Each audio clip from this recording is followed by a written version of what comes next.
ज्ञानोबरांच्या अंतःकरणातून किंवा ज्ञानोबरांच्या लेखणीतून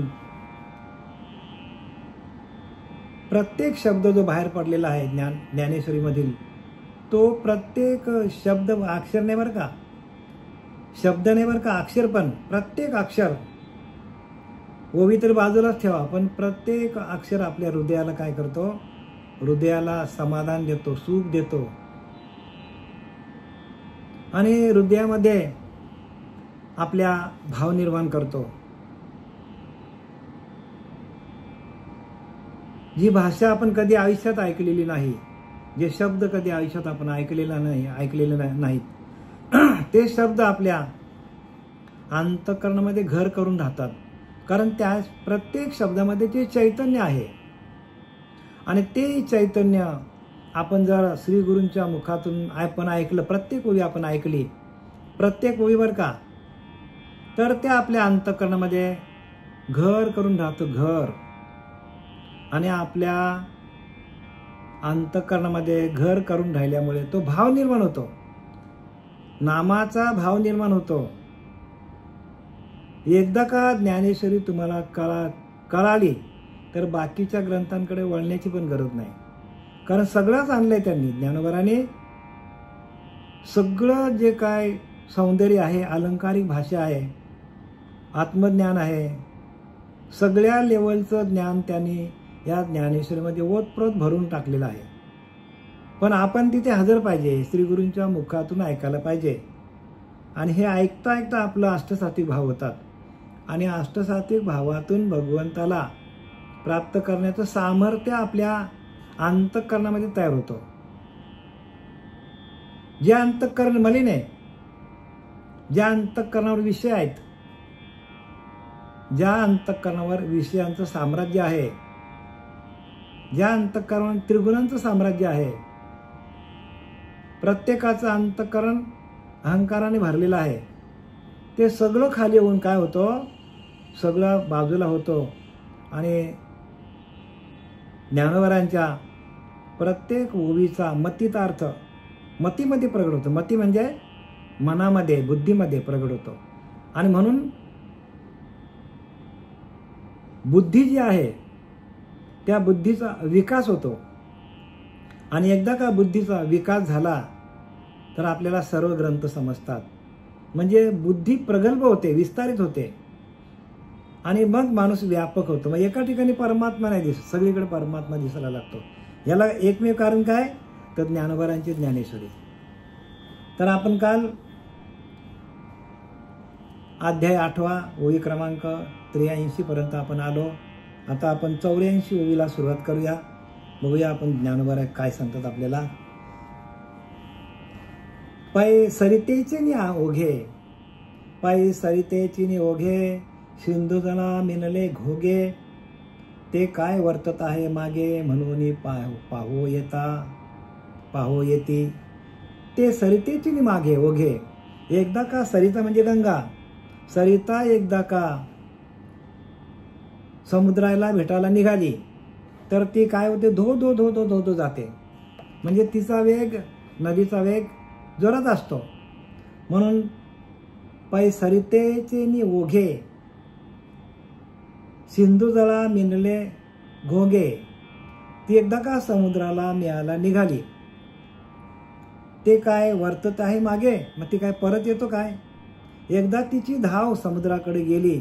बघा दृष्टांत आहे, सिद्धांत मी तुम्हाला सांगतो, दृष्टांत कळेल तुम्हाला. आपल्याला दृष्टीला दिसतं ते दृष्टांत आणि जे दिसत नाही ते सिद्धांत. दृष्टांत कोणाला समजतो, जो पुरुष सिद्ध आहे, जो पुरुष संत आहे, जो मोठा तत्ववेत्ता आहे, जो महात्मा आहे, अशाच पुरुषाला सिद्धांत कळतो. कारण सिद्ध अवस्था आतमध्ये आहे आणि जो बद्ध असेल त्याला हे कळणार नाही. म्हणून बद्धाचाच सिद्ध होतं. बद्ध, मुमुक्ष, साधक आणि सिद्ध म्हणजे बद्ध असतो माणूस.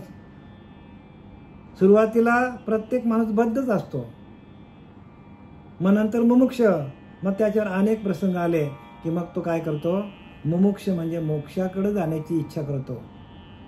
ज्या दिवशी माणूस कंटाळतो आयुष्याला, त्या दिवशी त्याला असं वाटतं की लवकर मोक्ष मिळेल तर बरं आहे, कारण हे काय खरं नाही. हे जी जिंदगी माणसाची आहे याच्यामध्ये अनेक दुःख वाटायला येतात. प्रत्येक पावलाला माणसाला दुःख वाटायला येतात. आणि मग त्याला वाटतं की आपण मुमुक्ष म्हणजे मोक्ष आपल्याला मिळावा, पुनरुपी संसार येणे नाही, परत संसाराला यायचंच नाही. आणि मग तो कोणीतरी गुरु शोधतो आणि मग तो साधक होतो. बघा, साधक व्हायला पाहिजे. शिष्य नाही झालं तरी चालेल, पण साधक व्हा. कारण साधक झाल्यानंतर साधना करतो आणि साधनेतून हे ज्ञान प्राप्त होतो.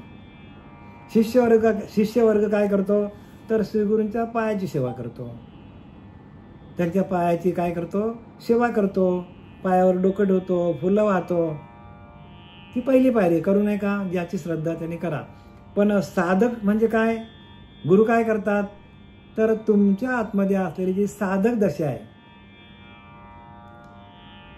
ती साधक दशा कायम राहावी, किंवा साधक या दशेला प्राप्त होण्यासाठी तुम्हाला साधना करावं लागेल. मग काय करतो सद्गुरू? काय करतात? साधनेला बसवतात, म्हणजे ध्यानाला बसवतात. आणि तुमच्या अंतःकरणामध्ये त्या नामाच्या बीजाची पेरणी करतात. आणि मग त्या बीज मंत्रातून, त्या अनुग्रहातून प्रत्येक साधक साधना करता करता, ध्यान करता करता हळूहळू काय होतो तर स्वतःचा देहभान विसरून जातो. मज नाही माझ्या देहाची चाड. आपल्यालाच आपल्या देहाचं काय भान राहत नाही. देहाची चाड पण राहत नाही माणसाला, देहाचं भान पण राहत नाही. असं ध्यान करायला लागतो तो. आणि असं ध्यान केल्यानंतर करता करता करता, कारण श्री गुरु जोडीला असतात, श्री गुरु जोडीला असल्यामुळे साधना होते, ज्ञान होते, ध्यान होते, शास्त्राचं वाचन होतं. आणि हळूहळू काय होतं, बद्ध मुमुक्ष साधक आणि साधकाचा सिद्ध होतो. साधका दशेला गेल्यानंतर सिद्ध अवस्था आहे. तो साधक नाही तर सिद्ध कसा होईल? म्हणून माऊलींनी एका अध्यायामध्ये लिहिले याच्या मागे, पाठी येणे महर्षी आले, साधकाचे सिद्ध झाले. बघा माऊलीची भाषा कशी सोपी बघा. माऊली काय सांगतात ज्ञानोबा? पाठी येणे महर्षी आले, मोठे मोठे महर्षी आले, साधकाचे सिद्ध झाले. साधक दशेला गेलं तर सिद्ध होता येईल. पाठी येणे महर्षी आले, मोठे मोठे ऋषीमुनी आले, संत आले, ते पहिल्यांदा साधक होते. जसा तुकोबाराय साधक होता, ज्ञानोबाराय साधक होते, बाबाजी चैतन्याचे तुकोबाराय होते. आणि ज्ञानोबाराय कोणाचे होते? आपले मोठे बंधू निवृत्तीनाथ, त्यांचे साधक होते. असा प्रत्येक जो संत झालेला आहे तो पहिला साधक अवस्थेला असतो. आणि मग श्री गुरूंच्या कृपेने हळूहळू तो सिद्ध दशेला पोहोचतो. म्हणून सिद्ध अवस्था जी आहे ती आपल्याला दृष्टांत कळेल, पण सिद्धांत नाही का. सिद्धांत करण्यासाठी आपल्याला सिद्ध अवस्थेला जावं लागेल. म्हणून बद्धाचंच मुमुक्ष होतं, मुमुक्षतून साधक, साधकाचं सिद्ध अशी अवस्था आहे. म्हणून इथं काय लिहिलंय? साधकाचे सिद्ध झाले, ब्रह्मविद थोरावले येण्याची पंथे. म्हणजे ब्रह्मज्ञानाशी एकरूप झाले, अशाच मार्गातून येण्याची पंथे लिहिले की नाही? येण्याची पंथे चालू जाता, न पडे गुंता कोठे काय. ह्याच पंथामध्ये म्हणजे वैष्णव पंथामध्ये आलो तरच आपल्याला कुठेच गुंता पडणार नाही. सगळे एवढं भांडार लिहून ठेवलेलं आहे ज्ञानोबाराने तुकोबाराने, आपण त्याला कधी हातच लावत नाही. आणि जे आता नवीन निघालेत, नवीन ज्यांचे पंथ निघालेत, आपण त्यांच्या मागे धावतो. आपण संतांनी काय लिहून ठेवलं ते वाचा ना. तुम्ही कुठे जाऊ नका असं आम्ही सांगत नाही, पण जे काय लिहून ठेव आपल्या महाराष्ट्राचे संत आहेत, त्याने खांब रचलेत भक्ती मार्गाचा. 4 खांब आहेत ते. आणि त्याच्यावरती देवालय उभारलेला आहे. पण त्या देवालयामध्ये असणाऱ्या ते देवालय ज्या खांब्यांवर उभा आहे, तुकोबाराया, ज्ञानोबाराया, नाथ बाबा, असे जे खांबे आहेत, संत रामदास स्वामी, जनाबाई, मुक्ताबाई, असे सगळे खांब आहेत. आणि त्या खांबांना आपण विसरलोय. त्यांनी सगळं लिहून ठेवलंय.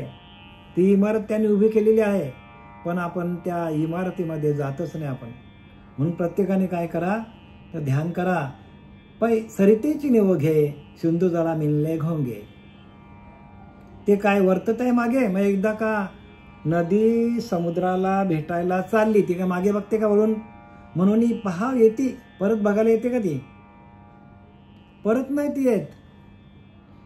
समर्थ रामदासांनी लिहिले, नदी मिळाली सागरी, निवडावी कोणे परी. काय सांगतात संत रामदास? नदी मिळाली सागरी. नदी एकदा सागराला मिळाली, मिळणी होता सागरमय झाली. आता तिला आपल्याला निवडून काढता येईल का? वेगळी करता येईल का? आपण म्हणू शकतो का हे नदीचं पाणी आहे? नाही, ते समुद्रमय झालं. जसं मीठ आलंय समुद्रातून, समुद्रातून मीठ बाहेर आलं आणि ते वेगळं झालं, ते कडेला येऊन पडलं, ते सुकलं. पण परत आपण ते समुद्रात टाकलं तर समुद्रमय होतो.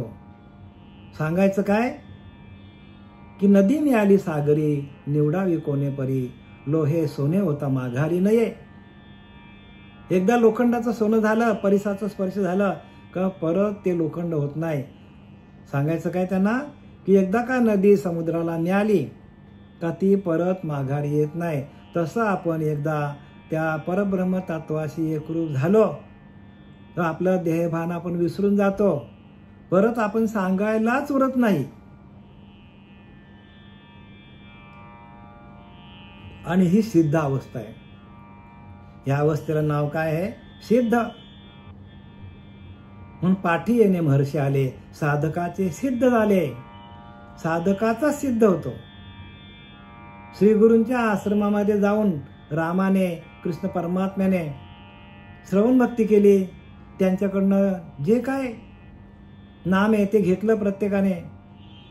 आणि ती साधना करता करता ते पण कोण झाले? महर्षी झाले, महात्मे झाले, देव झाले. आपण त्यांना देव म्हणतो. हे असेच याच पंथात झाले बरं का. असं करता करता, ध्यान करता करता, भगवंताचं चिंतन करता करता तो परमात्मा त्यांच्या हृदयामध्ये प्रत्यक्ष प्रगट झाला आणि त्यांच्या हृदयामध्ये येऊन बसला.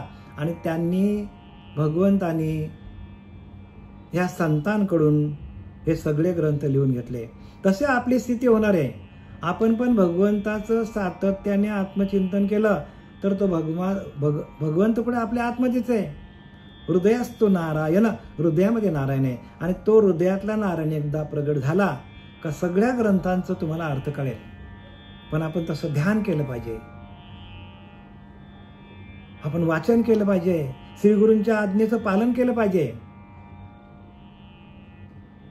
हळूहळू हळू मानत मानत मानत मानत जावे. मुळाकडे जावं लागेल आपल्याला. ना ते समुद्राचे होऊन ठेले, तेवी चित्ताचे चैतन्य झाले. तेथ यातायात निमाले घनानंद. पुढची ओळी तेच सांगते बघा. काय? ना ते समुद्राचे होऊन ठेले, जेवढे जेवढे नद्या आल्या त्या समुद्राला मिळाल्या आणि समुद्रमय झाल्या. ना ते समुद्राची होऊन ठेले, तेवी चित्ताचे चैतन्य झाले. चित्तामध्ये अनेक विचार आहेत माणसाच्या. पण एकदा का ते चित्त चैतन्याशी एकरूप झालं. जसे मनाचे 4 भाग आहेत, लक्षात घ्या. मनाचे 4 भाग पाडले आहेत. एक मन आहे, एक बुद्धी आहे, एक चित्त आणि चैतन्य आहे. मनावर आहोत तोपर्यंत आपल्याला अलीकडचं ज्ञान आहे. बुद्धी आहे, थोडंसं ज्ञान होतं. बुद्धी काय करते? मन, बुद्धी, चित्त. बुद्धीने जर चित्तामध्ये ते ज्ञान सरकवलं किंवा बुद्धीचं ज्ञान चित्तामध्ये गेलं आणि चित्तामध्ये जर ते ज्ञान तुमचं सातत्याने, ज्ञान म्हणजे नाम, चित्तामध्ये जर त्या नामाचा गजर व्हावा लागला, गजर सारखा गजर, अनाथ ध्वनींचं गजर व्हावं लागलं चित्तामध्ये, तर त्याचं चैतन्य होऊन जातो. त्या चित्ताचं चैतन्य होतो. तेवी चित्ताचे चैतन्य झाले. बघा ज्ञानवाणी का तेवी चित्ताचे चैतन्य झाले. चित्तामध्ये भगवंताच्या नामाचा गजर व्हावा लागतो आणि भगवंताच्या नामाचा नाद ब्रह्म अनाहत ब्रह्म ते चैतन्य आहे. किंवा भगवंताच्या नामाचं सातत्याने स्फुरण होतो. तेवी चित्ताचे चैतन्य झाले. चित्ताचाच चैतन्य होतं. जे तर यातायात निमाले घनानंद. बघा यातायाती म्हणजे सगळ्या आपल्या भ्रम, आशा, आकांक्षा, कामना, भावना, इच्छा, रजगुण, तमगुण, सत्वगुण सगळं अहंकार सगळं निघून जातो. यातायात निमाले. निमाले म्हणजे त्याच्यामध्ये त्या चैतन्यामध्ये विरून गेले. तुमचा अहंकार विरून गेला, तुमचे रजगुण, तमगुण, सत्व विरून गेला, तुमचे विषय विरून गेले. येथे यातायात निमाले घनानंद. जे म्हणजे घनानंद म्हणजे घनदाट आनंद. चित्तामध्ये आनंद होतो माणसाला, घनदाट आनंद की त्या आनंदाला ठेवायला जागा नाही. म्हणून त्या आनंद पोटात माझ्या मावेना मावेना, आनंद पोटात माझ्या मावेना. हे जे आपण भजन ऐकतो ते कशासाठी ऐकतो? संतांच्या उदरामध्ये आनंद मावेना असं झालं होतं. मग ते हसतात काय, गातात काय, रडतात काय, ओरडतात काय, उड्या काय मारतात. आणि तशी अवस्था होण्यासाठी आपल्याला हे सगळं, जोपर्यंत सात्विक भाव होत नाही अष्टसात्विक, तोपर्यंत आपण अलीकडे आहोत. आणि एकदा का ती अवस्था झाली, मागे आपल्या गेला याच्यामध्ये की सगळ्यात पहिल्यांदा अष्टसात्विक भाव अर्जुनाला सांगता सांगता कृष्ण परमात्म्याचे झालेले आहेत. आता गेलं की नाही मागच्या वेळेमध्ये आपल्याला याच अध्यायामध्ये भगवंतांनी सांगितलं की नाही सगळ्यात पहिल्यांदा कोणाची अवस्था झाली तर भगवंताची. बघा म्हणून सात्विक भावांची मांदी कृष्णांगी अर्जुनाआधी. बघा कृष्णांगी अर्जुनाआधी 56 ओळी सांगतो 8व्या अध्यायामधली. सात्विक भाव कोणाचे झाले? अर्जुनाच्या आधी कृष्ण परमात्म्याचे झाले. न समात असे वर्ग बुद्धी. त्याला आतमध्ये ते साठवता आले नाही, म्हणजे ऊर त्याचा भरून यायला लागला कृष्ण परमात्म्याचा. आणि सावरून वेचे, मग त्याने सावरलं, कारण भगवंत आहे तो, त्याने सावरलं स्वतःला. भगवंताला ते अष्टसात्विक भाव रडावं का, हसावं का, गावं का, उड्या मारावं असं वाटलं होतं. बघा ही 56 ओवी तेच सांगते. म्हणून सात्विक भावाची मांदी कृष्णांगी अर्जुनाआधी. अर्जुनाच्या आधी कृष्णाच्या अंगामध्ये अष्टसात्विक भाव झाले, पण तो भगवंत असल्यामुळे त्यांनी आवरलं. इथं काय सांगतात? घन आनंद. जे आनंद आपल्या अंतःकरणामध्ये आनंद निर्माण होतो, आणि आनंद म्हणजेच परमात्मा. सहमानसा स्वानंद गण, आजन्मा तो तूच जाणं. समर्थ रामदास सांगतात, जो आपला श्वास जातो येतो, सोहमानसा स्वानंद गण, आजन्मा तो तूच जाणा. जन्मजन्माचा ठेवा आपल्याकडे तो आनंद स्वरूप. हे साधूचे वचन सदृढ धरावे. साधूंनी सांगितलंय, संतांनी सांगितलंय, आपला आनंद स्वरूप हाच आपला परमात्मा आहे. मग आपण दुःखी का होतो? आपण त्या चैतन्य स्वरूपाला, आपण त्या आनंद स्वरूपाला पार विसरून गेलोय, आणि या मोहामध्ये, मायेमध्ये आपण अडकलोय. आणि माया तर जाणार आहे. मायेला चालवणारा जो परमात्मा आहे, त्या परमात्म्याशी एकरूप होणं, त्याचं भजन करणं म्हणजे भक्ती आहे. उच्च लेवलची भक्ती आहे. आणि ही भक्ती मिळण्यासाठी अनंत जन्माचं पुण्य जोडावं लागतं. अनंत जन्माचं पुण्य जोडे तरीच परमार्थ घडे. मुख्य परमात्मा तुडे अनुभवाशी 100% अनुभव येईल तुम्हाला. पण तुम्ही संतांच्या पावलावर पाऊल ठेवून चालले तर, अन्यथा नाही बरं का. आणि आपली आता पावलं तिकडेच चालली सगळे, प्रत्येकाची, तुमची आमची सगळी पावलं तिकडेच चाललेली. आपल्या आनंद सर्व अवस्थेकडे जायचं आपल्याला. आज ना उद्या ते प्राप्त होणार आहे.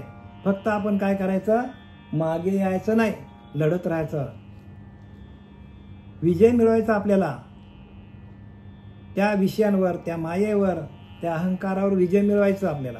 आणि एकदा का तुमच्या हातात विजय आला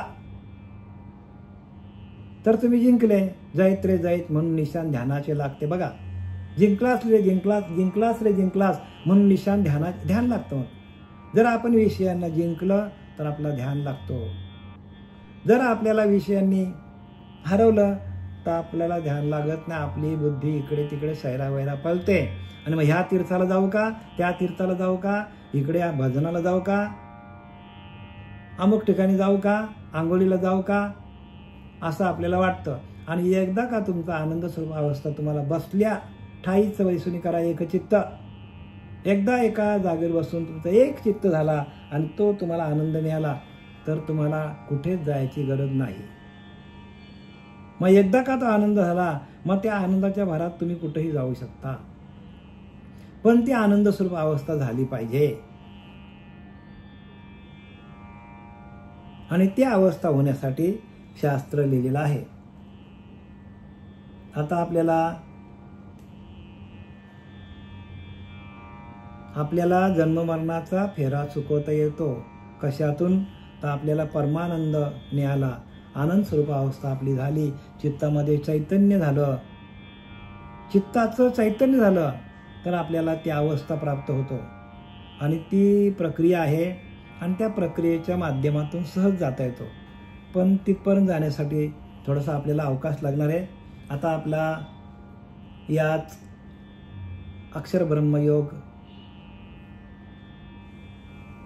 अध्याय 8 त्यातील ओवी क्रमांक 86 चालू करायचे आपल्याला.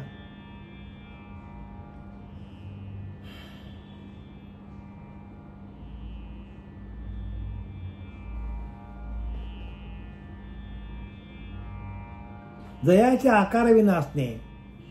ज्ञानोबा सांगतात 86 ओवीमध्ये जयांचे आकाराविना असणे, जयाचे आकाराविना असणे, जया जन्मना निमणे, जे अवघेचे अवघेपणे देखत असे. जो परमात्मा आहे, आता बघा परमात्म्याची ओळख दिली आपल्याला इथे.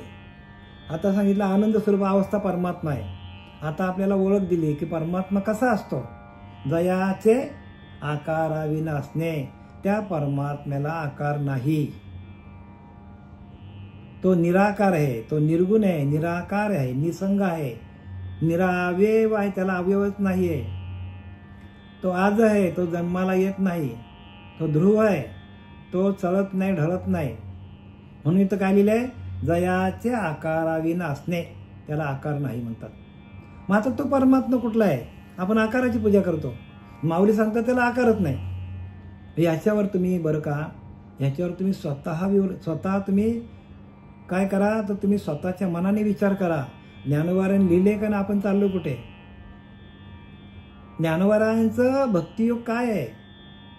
ज्ञानोबारांनी ज्ञानेश्वरी का लिहिली? कारण लोक सगळे नको त्या मार्गाला पळत सुटल्यात. आणि म्हणून ज्ञानेश्वरी ही एकमेव श्रेष्ठ ग्रंथ आहे. आणि हा गीतेची टीका आहे. आपला धर्मग्रंथ गीता आहे. आणि तो धर्मग्रंथ सोडून आपण काय करत चाललोय, कुठे चाललोय आपण? बघा ते काय सांगतात ज्ञानोबा. जयाच्या आकाराविना असणे, तो भगवंत कसा आहे? त्याला आकारच नाही, आकाराविना असणे पण आहेच. आकार नाही पण तो आहे, निराकार आहे. कसा आहे? त्याला कुठलाच आकार नाही. जया जन्मना निमणे, तो जन्माला येत पण नाही आणि मरत पण नाही.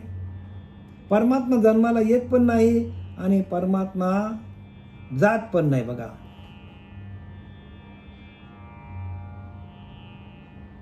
माया दिसे परी नासे, ब्रह्म न दिसे परी न नासे. ब्रह्म असतचे असे सर्व काळ तो. आपण जरी गेलो तरी ब्रह्म आहे सगळीकडे. आपल्या असण्याने काही ब्रह्माला फरक पडत नाही, आपल्या नसल्याने काही फरक पडत नाही. आपण नव्हतो तो आपण ब्रह्म होता, देव होताच. आपण गेलो तरी देव आहेच. आपली पिढ्याने पिढ्या कितीतरी गेल्या तरी देव आहेच. आधी अनादी काळापासून भगवंत आहे. आणि तो कसा आहे? जे गगनाहुनी जुने, जे परमानाहुनी साने, जयाचे सानिध्याने विश्व चळे. आता त्याची व्याख्या करून दाखवली ज्ञानोबारांनी. काय सांगतात ज्ञानोबा? की जे गगनाहुनी जुने, आकाशापेक्षा जुनं. बघा आकाशाला तो कवेत घेतो, एवढा मोठा परमात्मा आहे. मग आता ही कुठे गेलो आपण बघा, त्याला आकारच नाही सांगतात. परब्रह्माला, देवाला आकारच नाही आहे, निराकार आहे. परत घ्या लक्षात आम्ही काय बोलतो ते. आम्ही म्हणजे ज्ञानोबाराय काय बोलतात ते लक्षात घ्या, संत काय म्हणतात ते लक्षात घ्या, सद्गुरू काय म्हणतात ते लक्षात घ्या.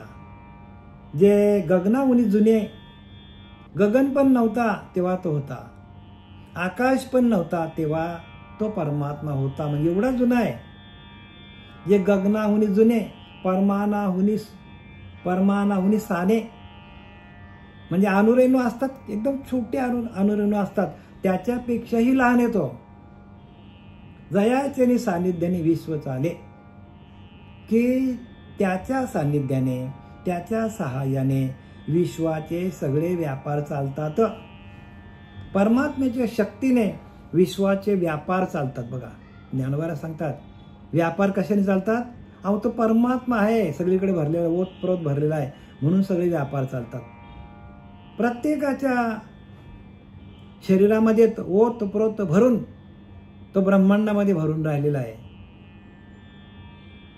आणि त्याच्या सत्तेने व्यवहार चालतात. आणि आपण त्या सत्तेलाच विसरलोय. घ्या चाले हे शरीर कोणाची असतात ते, कोण बोलवितो हरिविन. ऐकवी देखवी एक नारायण, तयाचे भजन चुकू नका. चाले हे शरीर कोणाचे असतात ते, कोणाच्या सत्तेने हे शरीर चालतं. कोण बोलवितो हरिविन, मला बोलवणारा हरी आहे, तुम्हाला ऐकवणारा तो हरी आहे तुमच्यामध्ये. हरी जर गेला तर आपली गाडी गेली. मग आपली गाडी जी आहे देवरूपी गाडी, तिला चालवणारा तो हरी आहे. आणि त्या हरीची ओळख घेणं म्हणजे म्हणजे काय आहे, भक्ती आहे.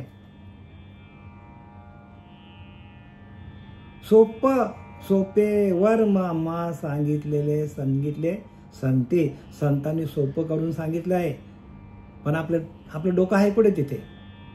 आपण ज्या जुन्या रीती त्याच धरून बसले. काही लोक तर अजून त्या दगडाला बकरा कापतात, काही लोक अजून कोंबडी कापतात. देव म्हणतो अरे कोंबडा पण मीच आणलाय, बकरा पण मीच आणलाय. म्हणजे नारळ वाहतात, नारळ पण 100 फूट झाडावरती पाणी मी त्याला पुरवलंय, तो मला काय वाहता तुम्ही. फलं वाहतात, अरे फलं पण मीच निर्माण केली.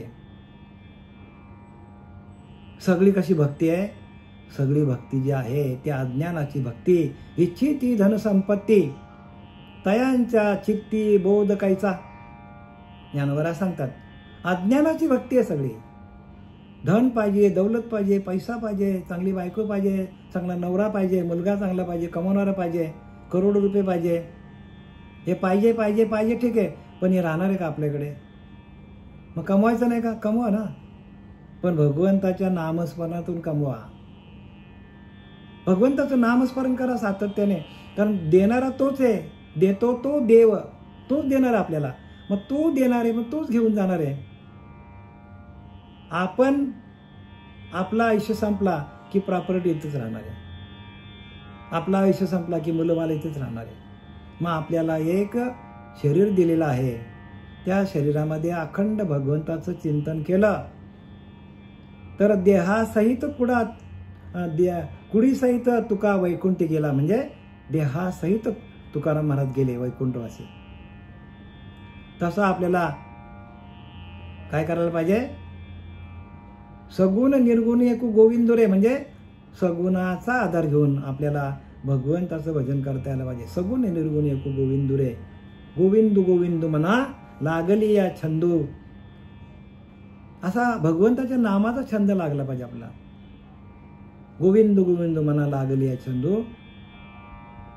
आणि तो छंद आपल्याला, तो छंद तर आपल्या भगवंतापर्यंत पोचू शकतो. आपल्याला आपल्या बलबुत्यावर आपण भगवंतापर्यंत जाऊ शकत नाही. याच्यासाठी आपल्याला श्रीगुरूंची शक्ती घ्यावी लागेल, श्रीगुरूंकडनं आपल्याला नाम घ्यावं लागेल, श्रीगुरूंच्या आज्ञात आपल्याला थांबावं लागेल. ग्रंथामध्ये काय वाचलंय त्याचा मतितार्थ आपल्या लक्षात आला. मतितार्थ म्हणजे मतीतून, म्हणजे बुद्धीतून निघालेला अर्थ. आणि ती बुद्धी देणे भगवंताचे. देवा तूच गणेशू सकळार्थ मती प्रकाशू. देवा तूच गणेश देवा, तूच गणपती बाप्पा आहेस आणि तूच काय करतो, मती प्रकाश, सगळ्यांच्या मतीला बुद्धीला प्रकाशित करणारा तो गणपती. आपण पाहिजे तेवढ्या याच्यावर बोलू शकतो, पण मी बोललेलं जे काय श्री गुरुकृपेने माझ्या गुरुकृपेने जे काय बोलतो ते तुमच्यापर्यंत हळूहळू का पण पोहोचवण्याचं काम मी करतो. आम्हाला संतांनी जे काय दिलंय ते तुमच्यापर्यंत, आम्हाला संतांचा निरोप आम्ही तुमच्याकडे घेऊन आलोय. संतांनी आम्हाला निरोप पाठवले की बाबा, जे अज्ञानी लोक आहेत, ज्यांच्याकडे नाम साधना नाही, जे मायेमध्ये अडकलेले आहेत, त्यांना हळूहळू बाजूला काढ. त्यांना पोहता येत नसेल तर त्यांना पोहायला शिकवा. म्हणून पोहणे शिकला तो तरेल, पोहणे नेणे तो बुडेल. येथे अनुमान करायला असं का म्हणू? पोहणे शिकला तो तरेल. पोहता यायला पाहिजे माणसाला. पोहता यायला पाहिजे म्हणजे त्या नामाच्या गजरामध्ये, आपल्याला नामाच्या हरिनामाच्या गजरामध्ये, हरिनामाच्या चैतन्यामध्ये आपल्याला पोहता यायला पाहिजे. जयाच्या आकार विनाशने, जया जन्मना निमने, जावघेच्या अवघेपणे देखत असे. तो व्यापक आहे सांगतात. आणि पुढे जाऊन सांगतात, जे गगनाहुनी जुने, बघा गगनापेक्षा जुना आहे परमात्मा. गगनाच्या आधी तो होता. परमानहुनी सने, परमानहुनी साने म्हणजे अनुरेणूपेक्षा तो लहान, छोटा एकदम. म्हणून तुकाराम महाराज काय बोले, अनुरानू या थोकडा तुका आकाशा एवढा. म्हणजे अनुरानू एवढा पण तो आहे आणि आकाश एवढा पण परमात्मा आहे. जयाचेनी सान्निध्याने विश्व चळे. आणि त्या परमात्म्याच्या कृपेने, परमात्म्याच्या शक्तीने तो प्रत्येकाच्या हृदयामध्ये आहे. आणि त्या हृदयामधील शक्तीच्या माध्यमातून प्रत्येकाचे व्यापार चाललेले असतात. त्या हृदयातली शक्ती निघून गेली तर एखादा माणूस व्यापार करेल का? भगवंताचं नाम घेईल का? उद्योगधंदा करेल का? मग काय लिहिलंय, जयाचेनी सान्निध्याने, त्याचा सान्निध्य आहे म्हणून आपल्याला सर्व सृष्टीवरील व्यापार प्रत्येक जीव करतो. सोपं असं सांगितलं बरं का. जे सर्वात ते ययाविये, जे सर्वात ययाविये, विश्व सर्व जेने जिये, हेतू जयाबी हे अचिंत्य जे, ज्यापासून या सर्वांची उत्पत्ती होते बघा. आणि त्या शक्तीपासून सर्वांची उत्पत्ती होते. उत्पत्ती कशातून होते? त्या भगवंताच्या शक्तीपासून. किती सूक्ष्मपणे आणि व्यापकपणे आहे. मग ती व्यापक शक्ती जी आहे किंवा जी सूक्ष्म शक्ती आहे, त्या शक्तीतून प्रत्येक जीवाची उत्पत्ती होते. म्हणून तेने विन कार्य न चाले, पडले पर न तेही नहले तेने विन. तो अंतरात्मा सकळांचा, देव दानव मानवांचा, सत्वार खानी सत्वार वाणींचा प्रवर्तकू.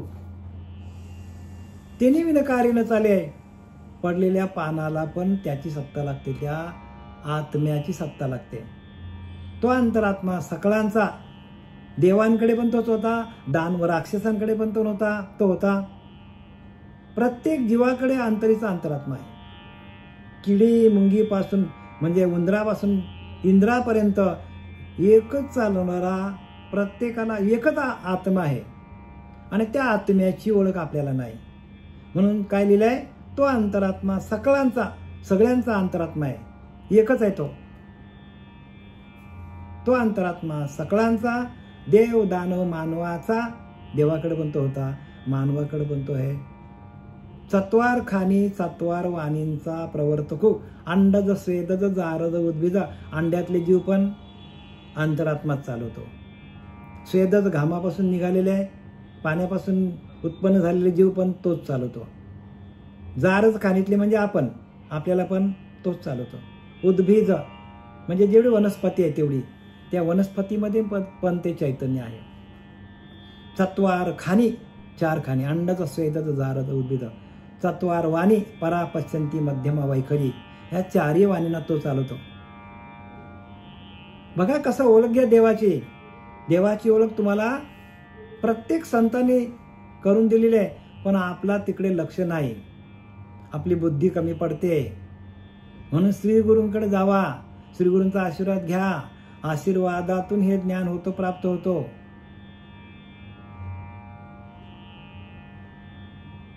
ऐसा ज्याने ओळखिला तो विश्वंभरची झाला, असा ज्याने ओळखला तो विश्वामध्ये व्यापक होतो. समाधी सहस्थितीला कोण पुसे. समाधी नको, चालता बोलता समाधी लागते माणसाला. म्हणून इथं काय सांगता बघा ज्ञानोबा, जे सर्वात स्वय, जे सर्वात या विये विश्व, विश्व सर्व जेने जिये, संपूर्ण विश्वाला जिवंत ठेवतो. संपूर्ण विश्वामध्ये असलेल्या प्रत्येक जीवामध्ये तो आहे. प्रत्येक जीवामध्ये तो ईश्वर आहे म्हणून जीव चालतात. त्यातला ईश्वर गेला तर जीव गेला. एवढा सोपा परमार्थ सांगितला. आपण काय करतो ज्याचा त्याने, आम्ही काय कोणाला बोलत नाही, पण ज्याने त्याने समजून घ्या काय लिहिलं ते. ग्रंथ काय सांगतात, आपण कुठे चाललोय. आणि आपल्या धर्माचे ग्रंथ आहेत आणि ते आपण धर्मच माहीत ना आपल्याला. आणि आपण सगळी पूजा अर्चा जी काय करतो ते आपल्या या संतांनी सांगितलेल्या पावलावर पाऊल आपण ठेवून चालत नाही. आणि म्हणून आपलं सगळं चुकतो.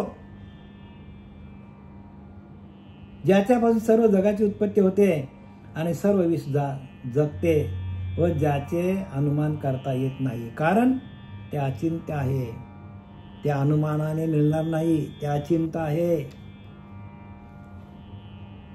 आपल्या मनाच्या पलीकडच्या गोष्टी आहेत, त्या अचिंत्य आहे.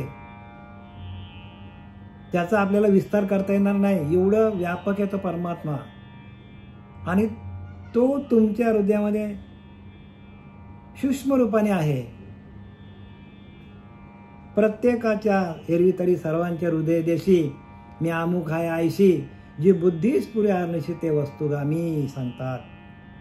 ज्ञानोबा सांगतात, एरवी तरी सर्वांच्या हृदय देशी, प्रत्येकाच्या हृदयाच्या प्रांतामध्ये जी बुद्धीच पुरे हरण्याशी, जी बुद्धी आपल्याला चांगलं वाईट, सार आसार, पाप पुण्य, संसार करायला शिकवतो, परमार्थ करायला शिकवतो, पूजा करायला शिकवतो, सगळ्या गोष्टी आपल्याला करायला शिकवतो. ते वस्तुगामी, ते वस्तू म्हणजे तो आत्मा मी आहे. तो आत्माच तुमचं सगळं कार्य करून घेतो. सकाळी उठल्यापासून रात्री झोपेपर्यंत आत्माच काम करतो, सगळी कामं करून घेतो आपल्याकडनं. पण आपल्याला वाटतं मी करतो. आणि आपण रात्री झोपलेलं जे अन्न आपण खातो, ते अन्न पचवण्याचं काम पण तो अंतरीचा अंतरात्माच करतो. त्याने उद्या कार्य थांबवलं तर आपण आपल्या घरावरती गर्दी होणार. म्हणून त्याची ओळख घ्यावं. तेने विन कार्य न चले, लिहिले की नाही. त्या अंतरीच्या अंतरात्म्याशिवाय आपलं कार्य चालत नाही. तोच आपला सकळ जीवांचा करता, तो सगळ्या जीवांना तो चालवतो, सगळ्या जीवांना तो वाढवतो. आणि त्याचा काय करतो तर प्रत्येक जीवाला घेऊन जाणार पण तोच आहे. म्हणून ब्रह्मा विष्णू महेश काय म्हणतात त्याला, निर्माण करता, पालन करता आणि आपल्याला घेऊन जाणारा हा परमात्माच आहे. या तीन गोष्टी आहेत म्हणून आपला संसार चालले बरं का. जन्माला येणं, थांबणं काय होईल, आणि परत तो काय विलीन होणं, म्हणजे त्याचा नाश होणं. ह्या क्रिया जर नसत्या तर मग आपल्या या मृत्यू लोकांमध्ये किती संख्या वाढली असती, कोणाला विचारलं असतं. म्हणून भगवंताने ती कार्यशक्ती ठेवलेली त्याच्याकडे ठेवलेली. भगवंताने जन्माला घालतो, काही काल आपल्याला ठेवतो आणि मग परत काय करतो, नाश करतो. म्हणजे उत्पत्ती, स्थिती आणि लय ही भगवंताचीच कामं आहेत. आणि त्या आपण लक्षात घेऊन पूजा करायला पाहिजे. आज उत्पत्ती झाली, आपण आज स्थितीमध्ये आहोत, पण आपला लय होणार एक दिवशी. कारण भगवंताचं कार्य त्याच्यामध्ये कोण त्याच्यामध्ये आपण आडवं घालू शकतो. उद्या आपण जगाचं जरी ठरवलं 100 वर्षानंतर, कोण विचारणार आहे आपल्याला सांगा. एकदा का म्हातारा झाला माणूस, त्याला कोणी किंमत पण देत नाही. हल्लीचा काल असा आहे कलियुगामध्ये. म्हणून आपण जे काय करायचं नामस्मरण करा आणि आपल्याला परत दुसरा जन्म मिळणार आहे. उपजे ते नाशे, नाशिले ते पुनरुपी दिसे. परत माणसाला जन्म आहे. आपण एकदा कपडा घातलाय आणि तो खराब झाला का आपण टाकून देतो. तसा आत्मा काय करतो, ह्या कपडा घातलाय आपला शरीररूपी, काही दिवसांनी हा कपडा फाटला का तो आत्मा काय करतो, टाकून देतो आणि दुसरा कपडा घालतो. आपण जसा घालतो ना तसा दुसरा देह धारण करतो आत्मा. समजून घ्या भक्ती काय ते.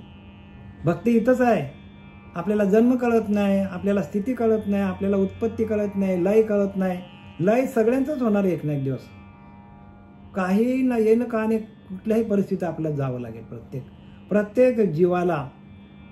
कारण आपण मृत्यू लोकामध्ये आहोत. मृत्यू लोकाचे व्यवहार आहेत आणि ते कोणी टाळू शकत नाही. तर प्रत्येकाने आम्ही काय बोलतो ते समजून घ्या बरं का. राग येऊन देऊ नका तुम्हाला. कारण आता विषय तसा आला म्हणून आम्ही एक्सप्लेन करतो बघा. जे सर्वात यावी विश्व सर्व जेणे जे हेतू दया बी हे अचिंत ते.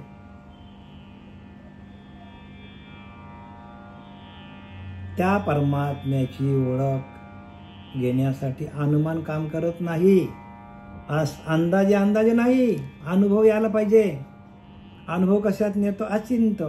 म्हणजे आपलं चिंतन करता करता ज्या वेळेला आपले चिंतन थांबतो, नामस्मरण थांबतो आपलं, आणि त्यावेळेला नामस्मरण थांबल्यानंतर सर्व इंद्रिय आपले काय करतात? शीतल होतात, शांत होतात, आपलं मन स्थिर होतं. मग त्यावेळेला त्याची आपल्याला अनुभूती येते. आणि मग अनिर्वाच्य म्हणजे आपल्याला वाचेने सांगता येत नाही. परमात्म्याची ओळख वाणीने सांगता येत नाही, त्या अनुभवाचे असते. आणि अनुभवच हाच आपला परब्रह्म आहे. अनुभव घ्या त्याचा. ध्यान करा आणि अनुभव घ्या. देखे ओळंबा इंगळून चरे ते जी तिमिर नशिरे जे देहाचे अंधारे चर्मचक्षुषी. पहा, वाळवी कधी इंगल, वाळवी कधी विस्तव खात नाही. वाळवी असतं माहिती ना आपल्याला, झाडाला लागते ती कधी विस्तवाला हात लावते का? विस्तवाला खाते का? ती विस्तव दिसलं की लांब जातं, लगेच पळून जातं. म्हणजे आग दिसली की पळतो. तेजामध्ये अंधार शिरत नाही. आणि एकदम तेज अग्नी आहे किंवा तेज प्रकाश पडला तर त्याच्यामध्ये अंधकार प्रवेश करत नाही. प्रकाश येते तो. व देहाविषयीचे अज्ञान ज्याच्या चर्मचक्षूंना दिसत नाही, तसं या देहाकडे असलेला अंधार आपल्या चर्मचक्षूंना दिसत नाही.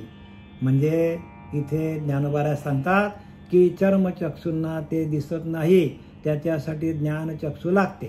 काय लागते? दिव्य दृष्टी लागते, ज्ञानचक्षू लागते, अनुग्रहाचं चिंतन लागतो. त्याशिवाय ते ज्ञान कळत नाही.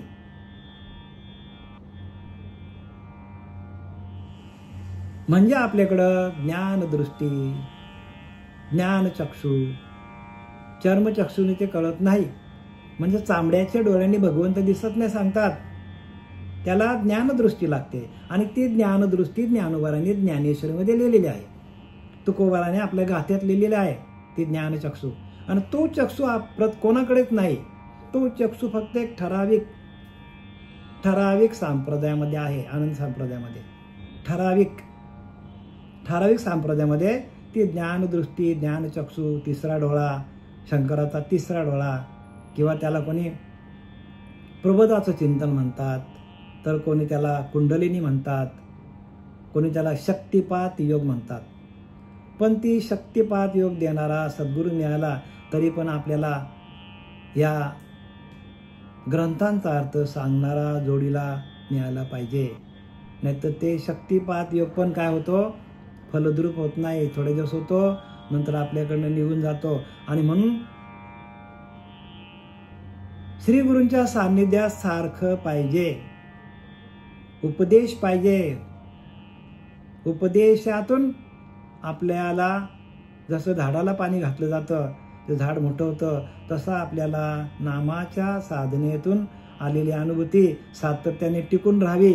म्हणून श्री गुरु काय करतात? सातत्याने उपदेश देत असतात.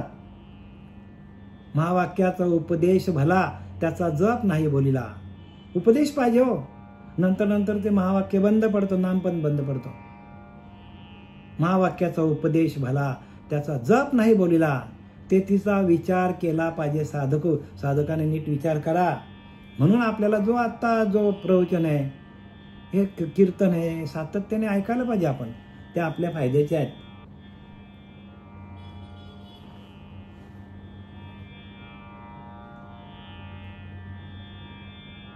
म्हणजे जोपर्यंत देहबुद्धी आहे तोपर्यंत अज्ञान जात नाही. आणि देहबुद्धी एकदा गेली आपल्याकडनं, साधना करता करता त्या भगवंताचं अखंड चिंतन झालं, अखंड ध्यान आपलं लागलं, 24 तास आपण त्याचं सारखं सगळी कामं करताना, उठताना, बसताना, जेवताना, खाताना, पिताना सर्व संतांनी हेच केलं. संसार प्रपंच टाकायचं नाही बरं का, प्रपंचामध्ये राहूनच करायचं आपल्याला. सगळ्यांना घेऊन आपल्याला काय करायचं, ध्यान करायचं आणि सगळ्यांशी गोड बोलून राहायचं. कोणाला वाईट बोलायचं अजिबात नाही, कोणाचं हेवा देवा पण करायचं नाही. आपल्याला आपलं कार्य साध्य करून घ्यायचं, सगळ्यांशी गोड राहायचं, सगळ्यांशी प्रेमाने राहायचं. एखादा माणूस तसाच तुम्हाला भेटला तर मग बघायचं कसा काय अंदाज, आणि मग त्याला थोडंसं सांगायचं की बाबा ज्ञानेश्वरी वाचा, ज्ञानेश्वरीमध्ये सगळं लिहिलेलं आहे, भागवत वाचा किंवा तसा गुरु करा. हळूहळू आपण काय करायला पाहिजे, या ज्ञानाचा प्रचार आपल्याकडून व्हायला पाहिजे. प्रत्येक साधकाकडनं ह्या ज्ञानाचा प्रचार व्हायला पाहिजे. कारण खरं आहे आणि खरं आहे ते कोणी घेत नाही. म्हणतात ना, खऱ्याची दुनिया नाही. आणि खोटं बघा, खोटं सगळीकडे विकलं जातो आणि खऱ्याला कोणी विचारत नाही. सुसडा सूर्यकिरणांच्या राशी, सुसडा सूर्यकिरणांच्या राशी, जो नित्य उदोन ज्ञानियांशी, अस्तमानाचे जयाशी आडनाव नाही. जे निर्मल अशा सूर्यरूप कणांच्या राशीसारखे आहे व ज्ञानाला नित्य उजेड करणारे आहे व ज्याच्या ठिकाणी हस्त असे आडनावी नाही. बघा काय सांगितले ते, भगवंताचं स्वरूप सांगितलं कसं आहे ते. भगवंताचं स्वरूप कसं आहे, निर्मल आहे. सूर्यरूप सूर्यासारखंच तेजस्वी आहे. भगवंताचं स्वरूप सूर्यरूप आहे, सूर्यासारखंच तेजस्वी आहे आणि तो निर्मळ आहे. आपल्याकडे मळ आहे म्हणून आपल्याला दिसत नाही परमात्मा.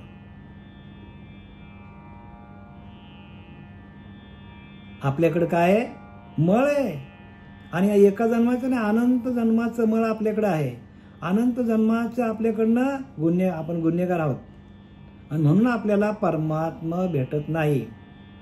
परमात्मा निर्मल आहे, शुद्ध आहे.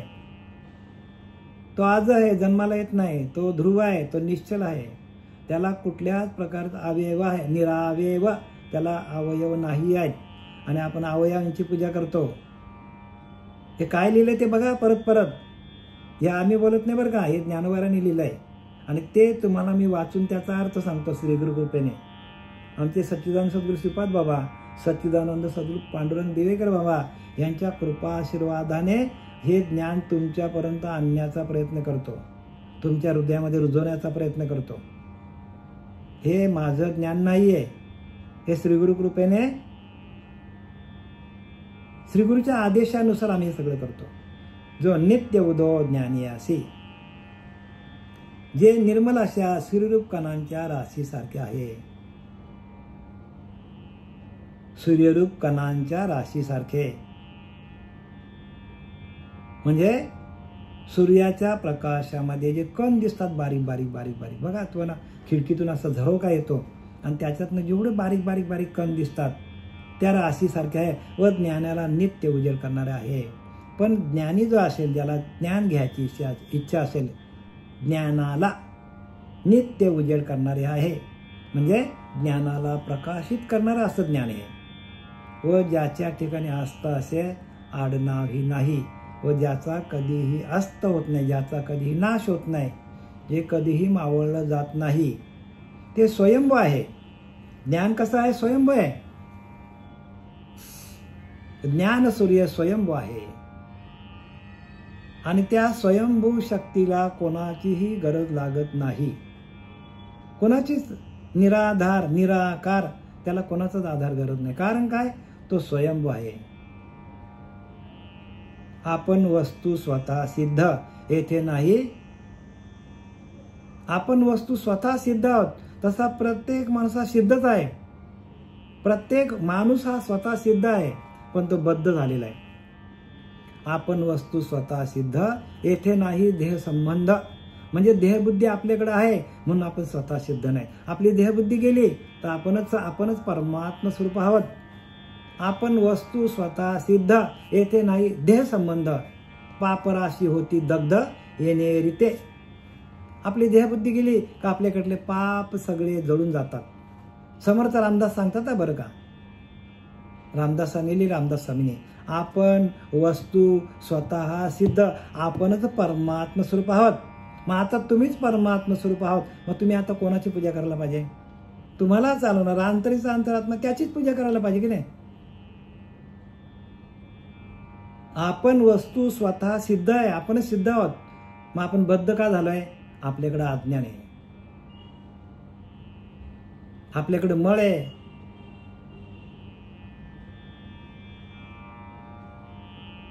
आपल्याकडे विक्षेप आहे, आपल्याकडे आवरण आहेत, आपल्याकडे विषय आहेत, आपल्याकडे अहंकार आहे.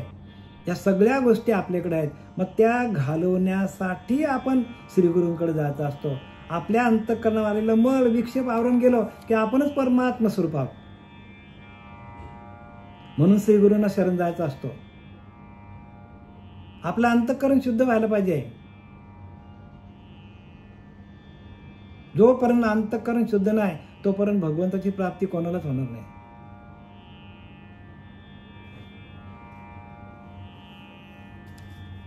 आणि पुढे लिहितात, पापाचे वळले शरीर पापाची घडे तदनंतर. बघा, एकदा का पाप आपल्या हातात झालं पापच होत राहतो. पापाचे वळले शरीर पापाची घडे तदनंतर. माया शरीराला नाना क्षेत्री धुंडिले, नाना क्षेत्री मुंडिले, नाना निग्रही खंडिले ठाई ठाई, तप्त मुद्रेने लासिले.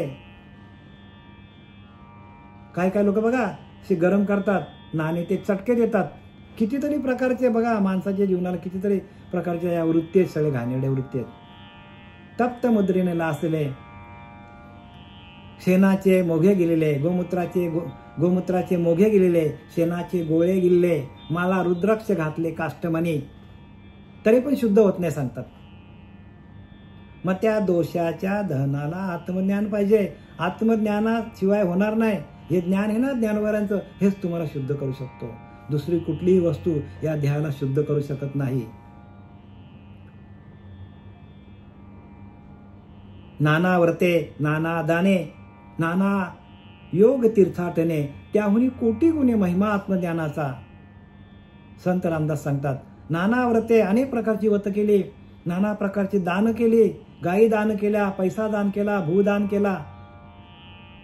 नाना योग तीर्थाटने, अनेक प्रकारचे अष्टांग योग केले, सगळ्या प्रकारचे तीर्थ जरी आपण फिरलो. नाना योग तीर्थाटने, त्याहुनी कोटी गुणे महिमा आत्मज्ञानाचा. त्याच्यापेक्षा आत्मज्ञान सगळ्यात श्रेष्ठ. कोटी गुणे सांगतात बरं का या सगळ्यांपेक्षा. म्हणजे आत्मज्ञानच आपल्याला, आत्मज्ञान पाहिजे जगा, त्याच्या पुण्यास नाही सीमा. दुष्ट पातकाची बाधा निरसून गेले, सगळे पातक आपले निघून जातील. पण आत्मज्ञान पाहिजे आपल्याला. आत्मज्ञानाविना पार्था सर्व कर्म निरर्थकम. आत्तापर्यंत केलेली सगळी कर्म फुकट जाणार. आत्मज्ञान झालं तर आपल्याच आत्म्याचं ज्ञान आपल्याला व्हायला पाहिजे. आत्मा हाच आपला ईश्वर आहे. सगळ्या संतांनी हेच लिहून ठेवलंय. आणि आपली बुद्धिमत्ता कुठे चालली काय माहिती, चरायला चालली आपली बुद्धी. प्रत्येकाने ध्यानात घ्या काय सांगतात संत. संतांच्या बुद्धीप्रमाणे चाला, संतांच्या रस्त्यावर चाला, आणि तो रस्ता आपल्याला परमात्म तत्वापर्यंत येईल, परमात्म्याकडे घेऊन जाईल. आपल्याला बरंच काय बोलता येईल. आपण आता 90व्या वहीपर्यंत आलेलो आहोत. झालेली सेवा आपले सच्चिदानंद सद्गुरू पांडुरंग देवेकर बाबा, सच्चिदानंद श्रीपाद बाबा, सच्चिदानंद रामदास बाबा, नारायण बाबा, नाना बाबा यांच्या चरणी समर्पित करत आहे. पुंडलिकावर जय, हरी विठ्ठल श्री ज्ञानदेव तुकाराम, पंढरीनाथ भगवान की जय. माऊली ज्ञानेश्वर महाराज, जगद्गुरु तुकाराम महाराज, शांती ब्रह्म एकनाथ महाराज, अवधू.